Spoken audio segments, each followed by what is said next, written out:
The string quartet played softly in the background as I watched my ex-husband Michael strut across my sister's wedding reception like he owned the place. 8 months since our divorce, and he still had that same arrogant swagger, that same self-satisfied smirk that used to make my heart flutter, but now just made my stomach turn. My name is Katherine Wells, and at 35, I was watching the man who betrayed me flaunt his new engagement ring, while secretly planning to use my inheritance to fund his wedding. The irony would have been laughable if it hadn't made me so angry.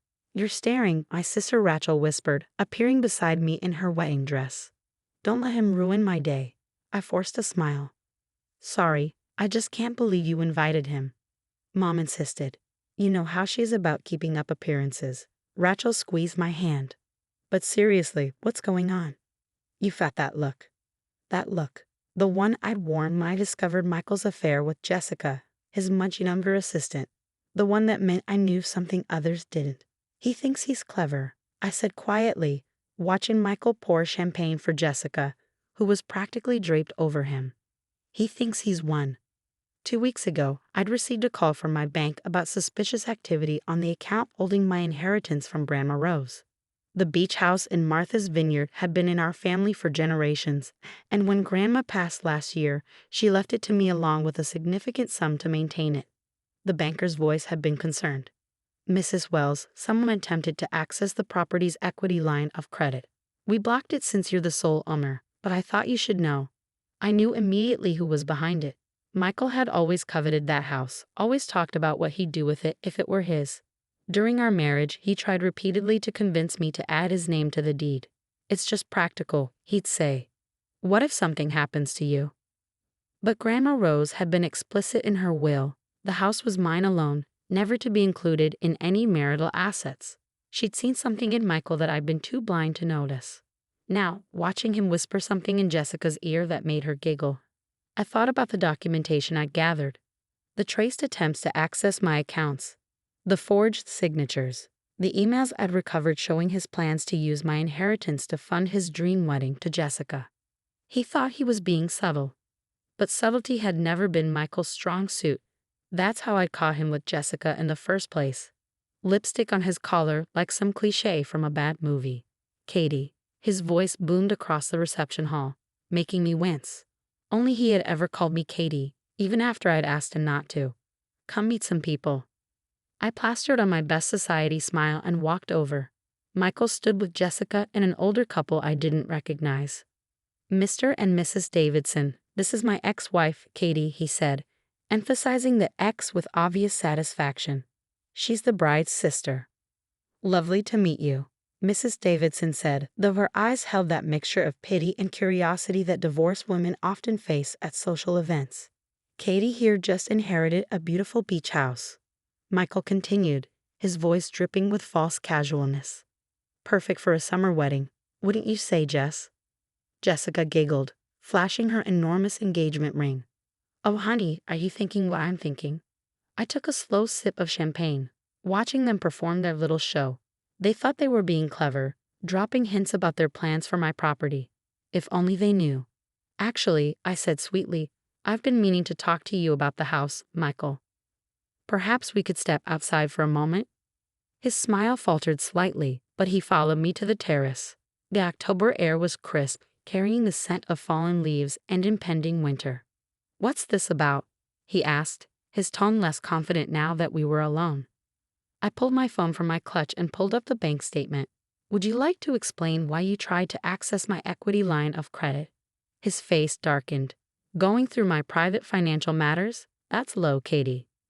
"Not as low as forging my signature," I countered, watching his expression carefully. "Or trying to steal my inheritance to pay for your wedding to the woman you cheated with." He laughed, but there was an edge to it. "Steal? Please, that house should have been half mine anyway. 10 years of marriage and your grandmother still didn't trust me with it." Turns out Grandma Rose was a better judge of character than I was. "You know what?" He pulled out his own phone, thumbing through it before showing me a screen. "I already took care of it. Transferred the money last week. What's done is done."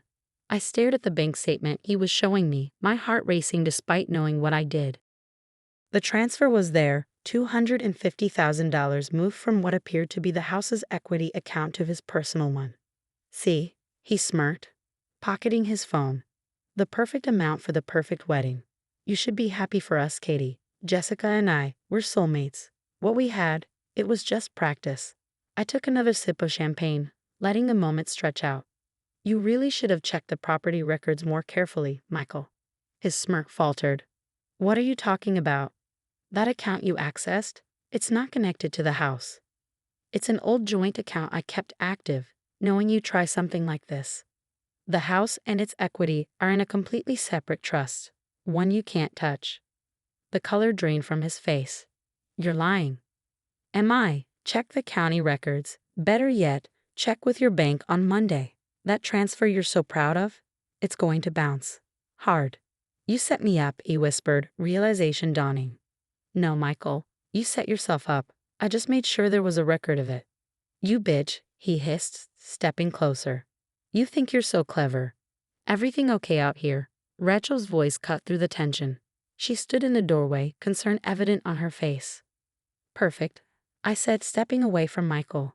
Just catching up with old friends. I walked back into the reception, leaving him standing there seething. But this wasn't over, not by a long shot. The next morning, my phone exploded with messages. Michael's transfer had indeed bounced, triggering fraud alerts at multiple banks. His attempt to access my equity line had been flagged as attempted mortgage fraud. Everything was unraveling exactly as I planned. But Michael wasn't going down without a fight. By noon, he was at my door. You have to fix this, he demanded as soon as I opened it. The banks are freezing my accounts. Jessica's father is asking questions about the wedding finances. I leaned against the doorframe, enjoying his panic. Fix what? You tried to steal from me, Michael. Actions have consequences. It wasn't stealing, he protested. That house should have been part of our marital assets. You're the one who hid it in a trust. Grandma Rose put it in a trust, not me. Because she saw right through you. His face twisted with rage. You think you've won. I still have copies of all your finances from when we were married. Things that wouldn't look good if they came to light. I smiled, reaching for the folder I kept by the door for just this moment. You mean these? Michael stared at the folder in my hands, his bravado faltering. Inside were all the documents he thought he could use against me. Tax returns, bank statements, investment records. But there was something else too. Evidence of his own financial misconduct during our marriage. You know what I found when I started digging? I asked, opening the folder. Years of suspicious transfers, money moved between accounts right before our divorce. Investments made in Jessica's name while we were still married. He tried to snatch the folder, but I pulled it back. Those are private. Private like my grandmother's house. Private like my inheritance that you tried to steal. His jaw clenched. What do you want? I want you to face consequences for once in your life, I said, my voice steady despite my racing heart. No more charm, no more lies, no more manipulating your way out of trouble. You'll destroy everything, he said, desperation creeping into his tone. The wedding, my reputation. Your reputation. I laughed. You mean the carefully crafted image of the successful investment banker? The devoted fiancé? How long before Jessica's father, the retired judge, finds out how you're really funding his daughter's dream wedding? Michael's face paled. Judge Harrison was old money, the kind that cared deeply about reputation and propriety. Finding out his future son-in-law had attempted mortgage fraud would end more than just wedding plans. Katherine, please, he said, using my full name for the first time in years. We can work something out. Like you worked things out with Jessica while we were still married. He ran his hands through his hair, a gesture I remember from whenever he felt cornered. What if I pay it back? All of it, with interest. This isn't about money, I said quietly. It's about truth. About facing what you've done. Just then, a car pulled into my driveway. Jessica stepped out, her face streaked with tears. Michael? Her voice cracked. Why are the caterers calling me about bounced checks? Why is Daddy asking about fraud alerts? I almost felt sorry for her. Almost. Perfect timing, I said, holding up the folder. We were just discussing your wedding finances. The next hour was a blur of revelations. I laid out everything, the attempted theft, the forged documents, the years of financial deception. Jessica's face went from confusion to horror to rage. You told me the money was from your investments, she whispered, staring at Michael. You said you've been saving for years. Baby, I can explain. Explain what? She cut him off. How you tried to steal from your ex-wife to pay for our wedding. How you lied to me, to Daddy, to everyone. She turned to me, her mascara running. Did you know he's been pressuring me to postpone signing the prenup? Said it was just a formality we could handle after the wedding? I hadn't known that, but it fit perfectly with everything else. Michael tried to reach for her, but she jerked away. Don't touch me, don't you dare touch me. She ran back to her car, gravel spraying as she sped away. Michael stood there, watching her leave, his perfect world crumbling around him. Happy now? He spat at me. No, I said honestly, but at least the truth is out. The aftermath was swift and merciless. Judge Harrison, livid at the attempted fraud and deception, made sure Michael's actions became known throughout their social circle. The prestigious investment firm where he worked, already wary of scandal, asked for his resignation. Jessica returned the engagement ring via courier, along with a letter from her father's lawyer warning Michael to stay away from his daughter. But the real consequences came from the banking regulators. My careful documentation of Michael's attempted fraud triggered investigations into his professional dealings. Years of questionable transactions came to light. A week after everything exploded, Rachel called me. Have you seen the news? She asked without preamble. I pulled up the local business journal's website. There it was. Prominent banker under investigation for fraud and financial misconduct. Are you okay? Rachel's voice was soft with concern. I thought about it for a moment. Was I okay? The man I'd once loved, who I'd built a life with, was facing criminal charges. His reputation was destroyed, his future uncertain. I'm better than okay, I realized. I'm free. The beach house stood exactly as Grandma Rose had left it. Weathered shingles and worn floorboards holding decades of family memories. I spent a weekend there, walking the familiar rooms, remembering summers spent listening to her stories. Never let anyone take what's yours, she used to say, looking out at the ocean. Not your property, not your dignity, not your truth. I finally understood what she meant. Spring came, bringing with it renewal and change. Michael pleaded guilty to reduced charges, accepting a sentence that included restitution and probation. Jessica married a junior partner at her father's law firm. Life moved on.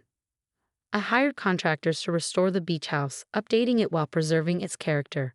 As I oversaw the renovations, I thought about legacies, not just of property, but of strength and wisdom. One evening, sorting through old papers in Grandma's study, I found a letter she'd written to me before she died. My dearest Katherine, if you're reading this, you've probably already discovered why I put the house in a trust. I saw in Michael what you couldn't or wouldn't see. A man who measured his worth by what he owned, who saw relationships as transactions. But you, my darling girl, you've always been stronger than you knew, strong enough to face hard truths, to stand up for yourself, to rebuild when necessary. This house isn't just walls and windows.